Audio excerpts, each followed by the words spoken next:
Shalom, queridos. Hoje estamos começando o livro do profeta Isaías.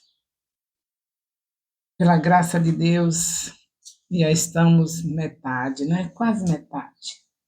São 1.189 capítulos da Bíblia para nós estarmos estudando, não esquecendo que não é somente uma meditação. Meditar na palavra de dia e de noite é o conselho do nosso Deus.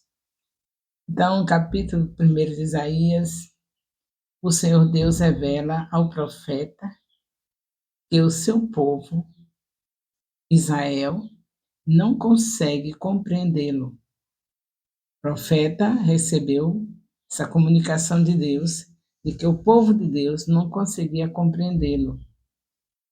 Ele cita o exemplo de animais irracionais, como o boi e o jumento, que são capazes de reconhecer seus donos, mas seres humanos não são capazes de reconhecer a Deus. Em nossos dias há muitas discussões sobre isso, se de fato Deus existe ou não. Não acredito que seja uma questão muito complexa. Há princípios na natureza que podem bem dar esta resposta. Por exemplo, é possível que o automóvel tenha vindo do acaso? Se formado sozinho? É impossível pensar que algo tão complexo e inteligente seja fruto do acaso. Não é possível que nós estejamos crendo que o ser humano, tão complexo que é, muito mais complexo do que um automóvel. O automóvel não veio do acaso. E nós, que somos mais complexos, viemos do acaso? Deu uma ventania e nós aparecemos? Houve uma explosão e nós aparecemos? Então, Deus está falando para o profeta que o povo dele, que foi criado por ele, como está escrito em Gênesis capítulo 1, capítulo 2, nós vemos Deus falando, Deus não deixou o homem sem sua cosmogonia. Gênesis é a cosmogonia do homem, especialmente do Filho de Deus, que creem, porque, de um modo geral, a gente não pode dizer, porque tem aqueles que creem no livro A Cosmogonia Estranha de Daud Napishtim, que foi livro escrito na mesma época de Gênesis. Tem a Enuma-Elish, também, com Cosmogonia Estranha, escrito no mesmo período de Gênesis, e a Shabakal, que também escrito no mesmo tempo de Gênesis, para satisfazer homens que não acreditavam em Deus, que tinham rejeitado a criação, olhava para a criação, rejeitado o Criador, olhar para a criação, é claro que quem vê o sol, vê a lua, já dá para entender que nós não viemos do acaso. Mas, infelizmente, 3 livros, pelo menos, que nós conhecemos, temos estudado, que mostram que o homem foi gerado de uma maneira absurda, barbaridade. Se você pesquisar sobre Enuma-Elish, Shabakar e Utnapishtim, você vai ver isso. Agora, você e eu, nós que somos filhos de Deus, cremos que a nossa cosmogonia é o livro de Gênesis, Deus dizendo de onde nós viemos, o que estamos fazendo aqui e para onde vamos. É um desejo de todo homem saber isso, e nós sabemos, e sabemos que é verdade. Não é do jeito dos livros que foram feitos por homens que não tinham conhecimento, que não tinham temor a Deus, não dava valor à criação, porque se basta olhar para a criação, já se sabe que Deus existe. Então, nós somos privilegiados, temos a cosmogonia verdadeira, que é o livro de Gênesis. Mesmo assim, já no tempo do profeta Isaías, depois de Deus ter falado com o homem, se revelado através de Moisés em Gênesis, continuando ensinando o homem pelos livros, 5 livros, os primeiros 5 livros da Bíblia, que é Gênesis, Êxodo, Levítico, Números, Deuteronômio. Mesmo assim, depois desses homens, Deus mostrou quem eles são, que somos nós, o povo de Deus, eles ainda não chegam a essa altura, centenas de anos depois, Isaías tendo trabalho, não, o privilégio de receber de Deus a orientação, a comunicação de que o povo de Deus, a quem ele se apresentou, se manifestou, declarando a sua grandeza, está assim, sem acreditar que ele existe. Porque se acreditasse, não ia ter dificuldade de obedecê-lo. Acreditar num poderoso Deus de amor incondicional, como é o nosso, não dá para não obedecer. Sempre temos que obedecer, porque ele merece, ele é digno. Não só obedecer, mas adorá-lo com todas as nossas atitudes. E aí Isaías está nesse período onde Deus está dizendo que o povo dele não conhece ele, não reconhece. Um animal irracional conhece seu dono. E nós não conhecemos. Se conhecêssemos, não andávamos assim, com dificuldades tremendas. Quando Deus vem a nós, nos busca com amor, manda o seu único filho e a gente fica desse jeito. Jesus pagou o preço para nós estarmos com o Espírito Santo dentro de nós e ainda temos dificuldade. Mas aqui no tempo de Isaías, não é o caso nosso da nova aliança, que temos o Espírito Santo dentro. Eles só ouviam o profeta, quem tinha o Espírito de Deus era o profeta. E isso já era suficiente. Se Deus escolheu uma pessoa para estar na frente do povo, representando a ele, o povo deveria acreditar, o povo de Deus.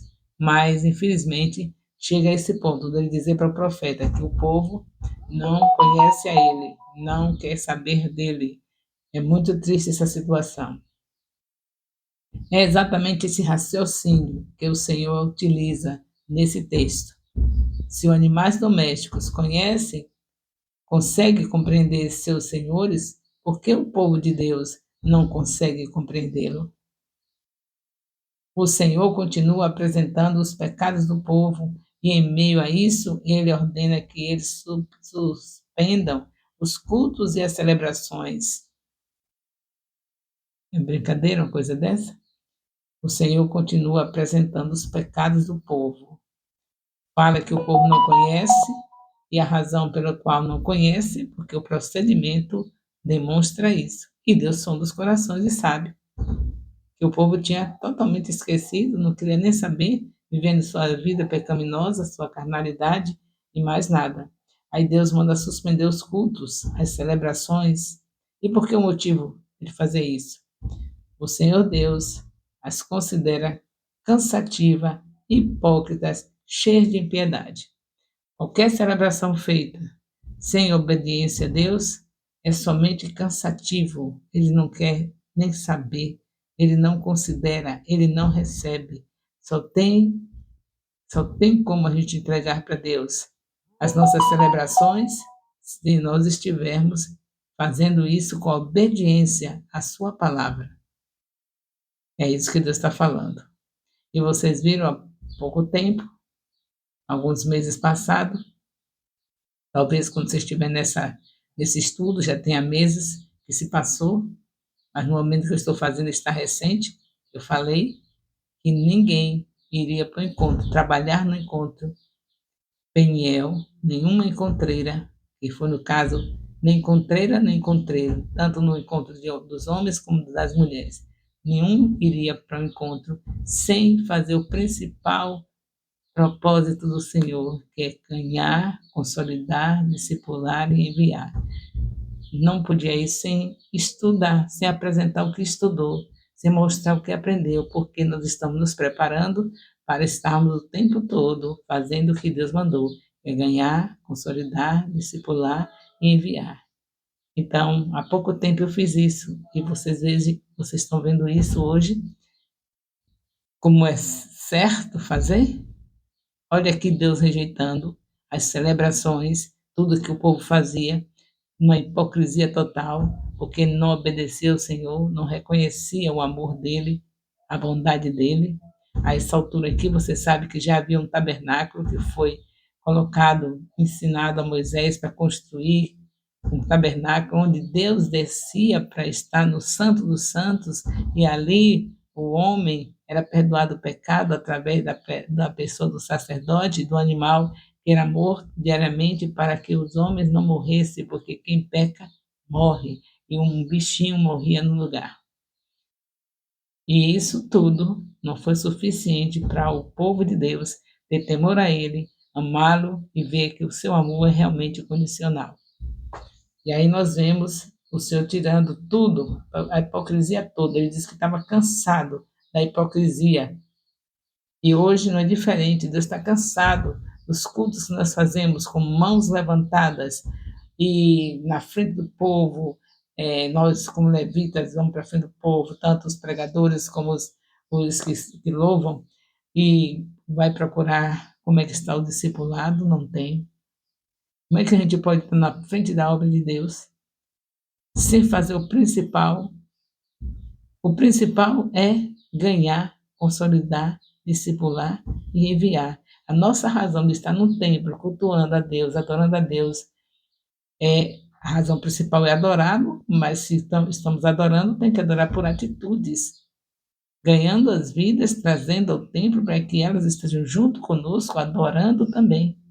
Não, o tempo todo adorando com aquela mesma pessoa que tem ali, porque todo mundo, todo domingo, aquelas mesmas pessoas. Por quê? Porque não há obediência no principal comando do Senhor Jesus. Porque se houvesse ganhar, consolidar, discipular e enviar, a alegria seria total e Deus estaria recebendo a adoração, os louvores, porque estava vendo que o reino dele estava sendo buscado em primeiro lugar, que é justamente trazer as vidas que estão na mão de Satanás, saquear o inferno. Então, nossas celebrações podem estar na mesma situação daqui do tempo de Isaías.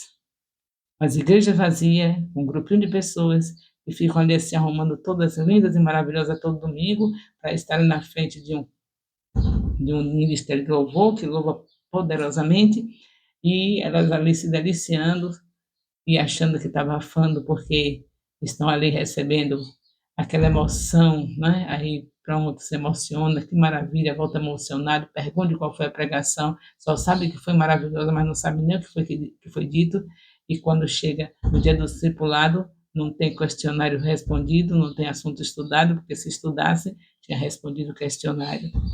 Um questionário que é entregue no dia do sábado para os discipuladores, para todos, tanto os discipuladores como os discípulos, estarem na terça-feira já entregando os questionários respondidos, e a gente não faz, mas no domingo a gente está lá de mão levantada.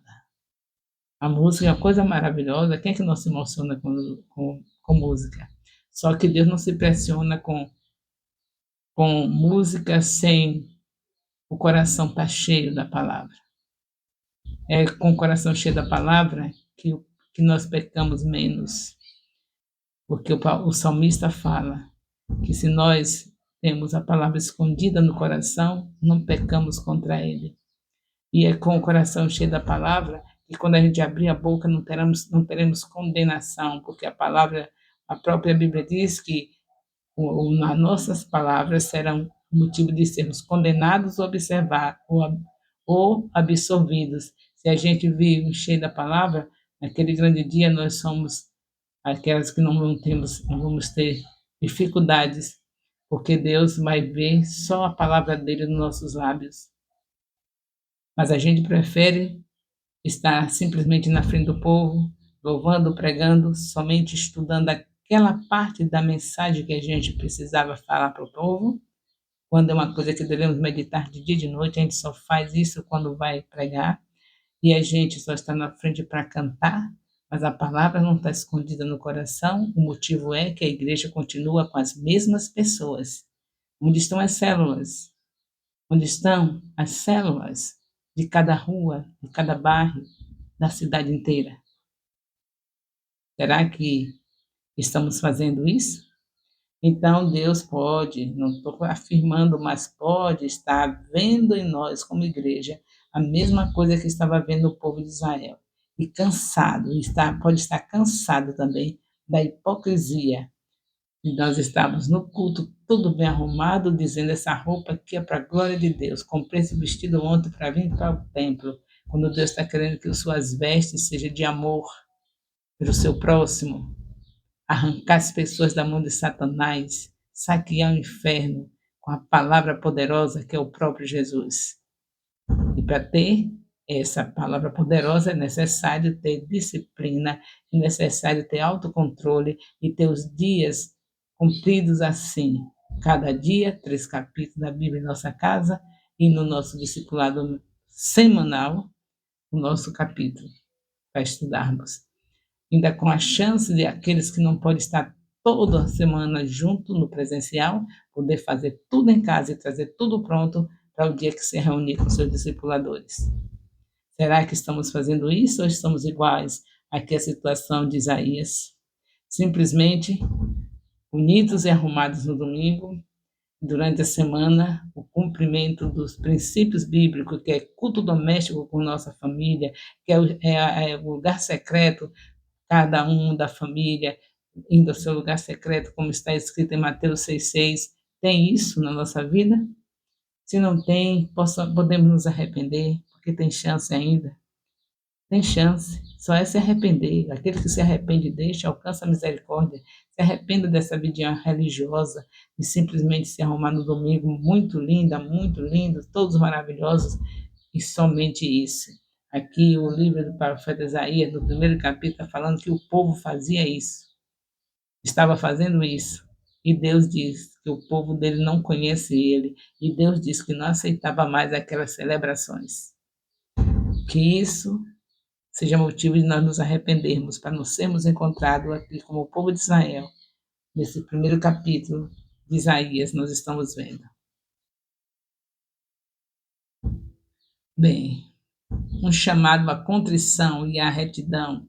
Se vocês querem ter seus sacrifícios aceitos e suas orações atendidas, precisam iniciar o seu trabalho pelo ponto certo. A gente quer orações respondidas, então andemos com contrição e retidão, porque o Deus que mandou seu único filho para nos salvar, ele é amor, mas também é justiça. Convertam-se à minha autoridade, deem atenção aos cuidados de toda a lei. Caso contrário, não espere ser aceitos nos feitos da sua religião. O Senhor está falando para Israel aqui, mas hoje a igreja também está ouvindo. Porque a diferença é que lá eles não tinham Jesus ainda descido à terra. E hoje nós temos. Então a diferença é que a cobrança agora vai ser maior. Maior, porque hoje você carrega o Deus vivo. Então não pode ter desculpa. Nesse tempo aqui de Isaías, o profeta tinha o Deus vivo com ele e o povo ouvia a voz de Deus através do profeta. Hoje você não só ouve o profeta, mas ainda tem o Espírito Santo dentro de você confirmando, é isso mesmo, se conserte, vamos andar correto, vamos para a retidão. A gente está ouvindo o profeta falar e a confirmação do que o profeta fala pelo Espírito Santo que está dentro de nós. Será que a cobrança vai ser igual? É claro que a gente pensa assim, estamos na graça. A graça é porque você hoje tem o Espírito Santo. A dádiva para você é muito maior do que a dádiva do Antigo Testamento. A dádiva do Antigo Testamento era o profeta que era escolhido para falar ao povo, mas a dádiva agora, com a nova aliança, é o Espírito Santo dentro de você. Então é por isso que quando Jesus Cristo fala em relação não adulterarás, no Antigo Testamento, foi diferente a dimensão, era no ato. Mas na nova aliança, que nós já temos o Espírito Santo, o Senhor Jesus fala em Mateus 5:28, se o homem olhar para uma mulher e pensar, ele já adulterou. Então, não pense que ficou mais fácil na graça, ficou mais difícil. A diferença é que hoje você, dando atenção ao Deus eterno que já está dentro de você, você tem capacidade de continuar, de persistir, lutando contra o pecado. O pensamento vem, você tira no nome de Jesus, você recorre ao Espírito de Deus, me socorre aqui, Espírito Santo, limpa a minha mente desse pensamento. A diferença é essa. Mas não que Deus parou de ser justiça. Não que Deus parou de cobrar. Vocês viram na segunda aliança, a prova que Deus não parou de requerer de nós santidade é que Ananias e Safira mentiram a Pedro, que estava cheio do Espírito Santo, o apóstolo do Senhor Jesus, e eles foram fulminados na frente de Pedro, todos dois, porque mentiram. E nós precisamos saber que o Senhor nem sempre faz tudo do mesmo jeito. Ele tem novidades. Não está fazendo isso conosco, nós não estamos sendo fulminados na frente dos nossos líderes, mas o Senhor não está com os olhos fechados.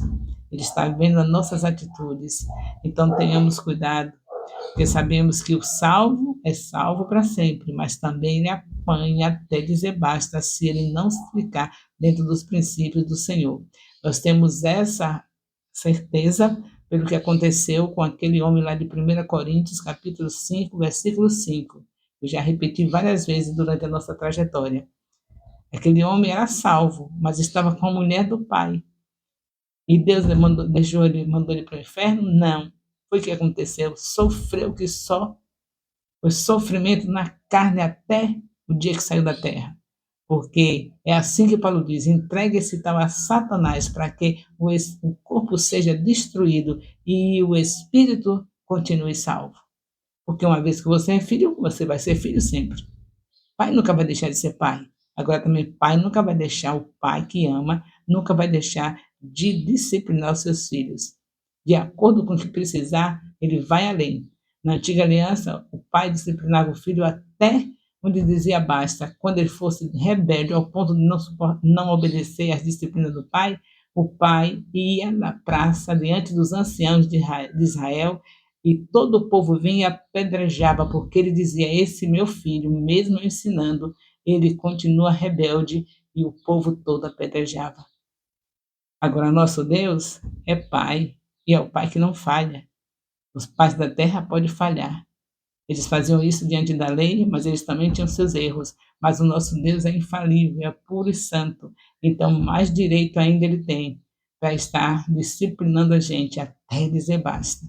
Não deixa de ser filho, não vai para o inferno, se for filho de verdade, não vai, mas vai apanhar, como esse homem de 1 Coríntios, capítulo 5, versículo 5. Que surra, hein? Olha o que o apóstolo falou: entregue esse tal a Satanás, para que o corpo sofra e o espírito continue salvo. Então não vamos brincar de Deus. A segunda aliança mais rigorosa, você estava enganado, não foi? Pensou que é pela graça sois salvo, é pela graça sim. Porque o Senhor Deus a gente não merecia, e o Senhor Deus está dentro de nós, e a gente merecia isso? Então é pela graça que Jesus Cristo veio, pagou o preço, morrendo na cruz, derramando o seu sangue para nós termos o Espírito Santo. Agora não se esqueça, ande conforme os princípios bíblicos. Não desobedeça aos seus líderes, que é uma das coisas muito terríveis. Deus fala isso na segunda aliança, mostra isso. Não desobedeça. Ele não está bom? Então vá orar. Ore, que ele vai mudar, vai ficar bom. É o representante de Deus para a sua vida. Você precisa orar por ele. O que nós precisamos é orar. Eu não me esqueço de chegar no culto do São Sem Limites, várias tardes chegando, encontrando o povo sentado, batendo papo. Falando baixinho, porque sabe que eu queria que orasse. Chegue, se ajoelhe e ore. Se não pode se ajoelhar, fique de pé. Se não pode ficar de pé, fique sentado, baixe a cabeça, não olhe nem para um lado nem para o outro, fique em oração. E eu chegava nos cultos, cheguei, todas as vezes, encontrando o povo batendo papo. Brincadeira, uma coisa dessa? Então é desse jeito que as pessoas que são chamadas por Deus têm vivido, sem levar Deus a sério. E aí, o resultado é que apanha, as surrinhas vêm, papai é bom, por isso que ele bate. O pai que ama, disciplina seu filho. Então, nós estamos vendo aqui, capítulo 1 do profeta Isaías. Então, pare de continuar no mal, vamos parar em nome de Jesus. Nós sabemos que o Senhor quer que nós tenhamos arrependimento, porque quando a gente se arrepende e deixa, nós alcançamos a misericórdia. Uma vez que a justiça para com os homens é uma parte da devoção pura, assim como a religião para com Deus é uma parte da justiça comum. Eles precisam parar de realizar o mal, não podem mais lesar ninguém, nem sequer derramar sangue puro. Esse é o significado de lavai-me, purificai-me, como está escrito em Isaías 1:16. Quando você vê essa frase aqui no capítulo, lavai-me, purificai-me, está significando que o significado é esse aqui, que não pode mais lesar ninguém, nem sequer derramar sangue puro. Esse é o significado, lavai-me, purificar. Não consiste apenas de se chorar pela falta que tinha cometido, porém de desistir a sua execução para o amanhã e mortificar todos aqueles afetos pervertidos e a disposição depravadas e o que se inclinam ao erro. Então, não consiste somente em você ficar chorando, porque Deus conhece seu coração. Choro impressiona outro ser humano, mas a Deus não, ele sonda os corações. O que ele quer agora é mudança de comportamento. Ele quer que a gente aprenda a se arrepender e deixar, não ficar brincando de pecado. Isaías 1 e a prática do bem. Em Isaías 1, Isaías 1, que eu estou falando, capítulo 1, capítulo 1, é o que nós estamos. Em Isaías 1, eles precisam desenvolver a prática do bem. Isso era preciso para consumar o seu remorso. Observe que não é bastante que deixemos de realizar o mal, senão que criemos o hábito de realizar o bem. Não é somente não fazer o que é errado, mas não fazer o que é errado e ficar paralisado. Isso é muito, muito fácil de fazer. Agora, o fácil, o difícil e que deve ser feito é não fazer o mal, deixar o mal e fazer o bem. Ocupar a mente com o bem, porque a mente desocupada é a oficina de Satanás. Se você não colocar o bem no lugar do mal, você vai faltar a fazer o mal. Então, o que é que vai fazer? O que está escrito em Mateus 25, eu já falei várias vezes, vou repetir. Que bem você vai fazer? O bem que a pessoa salva em Jesus Cristo faz é o que está escrito em Mateus 25, de 31 a 46. Se não fosse isso, então Jesus não chamaria dizendo isso. Jesus não está brincando de conversar. Ele conversa coisas sérias. Se ele diz, vinde benditos do meu Pai, porque quando eu estava com fome me deste de comer, que bem que Jesus quer que faça? Veja a lista. Está escrita em Mateus 25, de 31 a 36. E veja se você está com essa lista em dias. Fique em dias, porque ele vem e vai chamar desse jeito. Aí você diz, mas não diz que... Aí você estava bem enganado, né? E você vai me dizer, mas não sou salvado pela graça? Pois é, a gente interpreta a graça tudo errado. A gente já gosta de puxar graça para nossa sardinha e fazer tudo para amaciar o nosso ego. Quem lhe disse que a graça não tem obras? Não para salvar, mas é na graça que nós mais podemos fazer boas obras, porque temos o Espírito Santo. As obras não serviram para nos salvar. Você pode fazer o que for de bom, se não receber a Jesus, não tem salvação. A graça é porque nós recebemos a Jesus, o Espírito dele vem morar em nós, e aí agora nós vivemos na graça, porque a gente não merecia ter o Espírito Santo em nós. E só ia resolver nossa situação se a gente tivesse o Espírito Santo para voltarmos a ser filhos, porque os filhos são que têm o Espírito Santo. Então, tinha que Jesus dar sua vida e você acreditar que ele, puro, sem pecado nenhum, morreu por você. E quando você acredita, você é um dos escolhidos e vai viver a graça. Essa é a graça, onde você vai fazer boas obras. Está escrito em Mateus capítulo 5, vai lendo tudo lá, porque a Bíblia é para se ler.